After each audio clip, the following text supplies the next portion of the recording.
Hi, I'm Patricia Sunday. This teaching is called Ananias and Sapphira. In the book of Acts, chapters 5, verses 1 through 5, chapter 9, 10 through 17, chapter 22, 12, 23, 2, and 24, 1, give us an overview of Ananias, who was a disciple of Jesus Yeshua and a high priest in Israel.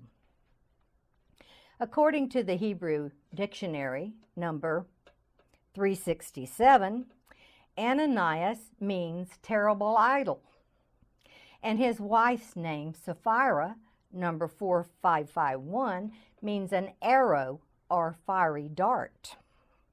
Also, in the Kabbalah, the points of the tree of life were called Sapphiras, or fires. Now, this was the same Ananias whom God sent to Saul, who became Paul, when he was blinded on the road to Damascus, and who was called to be a disciple and apostle for Jesus Yeshua. Ananias was appointed to lay hands on Paul, and heal his blindness. This was both a physical healing and a spiritual healing. So Ananias was involved in a mighty healing ministry, and specially called of God to do something very important, which at that time he followed the Lord God obediently. Now at that time the people had all things in common, meaning they sold their property and divided it among them as each had needs. We would call that now a commune, and we now have farmers markets that operate on that same principle. Ananias and Sapphira, however, conspired with each other to lie about the amount they sold their land for and keep back a certain portion of the profit for themselves. When asked by the apostle Simon Peter what amount they received for the land, they each lied to him. They approached the man of God one at a time, with a 3-hour time span in between. As Ananias swore a lie in the name of the Lord to Peter, he dropped dead and was taken out and buried. 3 hours later, the same thing happened with Sapphira. She came in and lied, fell dead. They took her out and buried her. The sin was lying, or swearing a false oath.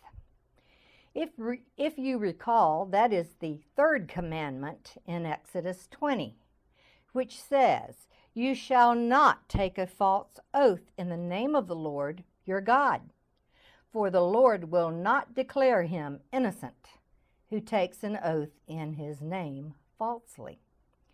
And also, the 9th commandment says, "You shall not bear false witness against your neighbor," meaning lying.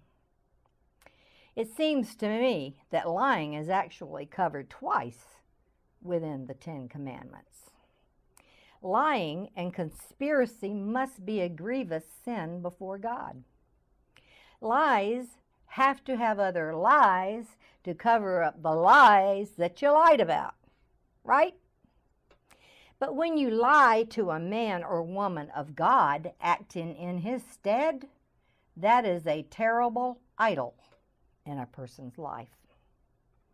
And Ananias' name meant terrible idol. Keeping back some of the money was not what killed him. It was the lying that ate away at their life. Let me give you a couple of examples in my own life testimony. I once had a husband that was a habitual liar, pathological liar. He would lie about a lie, then forget the lie he told, therefore getting caught in the lie. He died spiritually before my eyes.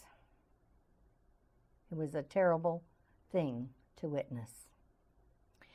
Also, once I went before a preacher and told him that the gold dust falling in his church was false and to not promote it.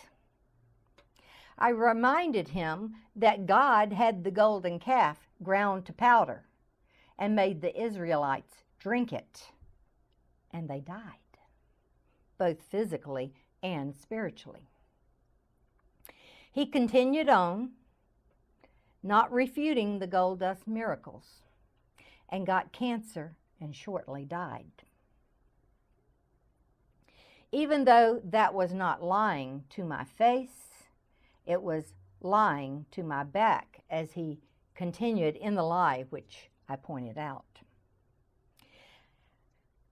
I have watched many people that I have come into contact with die spiritually and sometimes physically before my eyes. And it is not a pretty sight. So this has been going on not only during the apostles' time, but 3 hours later, or on into the 3rd millennium since Jesus left. So this is the holy fire versus false lying fire, as Sapphira represented the false fire and Ananias represented the terrible idol of lying. It is a terrible thing to fall into the hands of a holy God. For he is not only a God of love, but a God of judgment. And we are now at that 3 hours later time of judgment.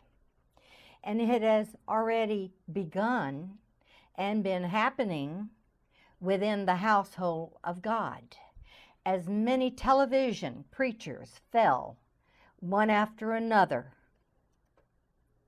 as their lies and cheating conspiracies were exposed.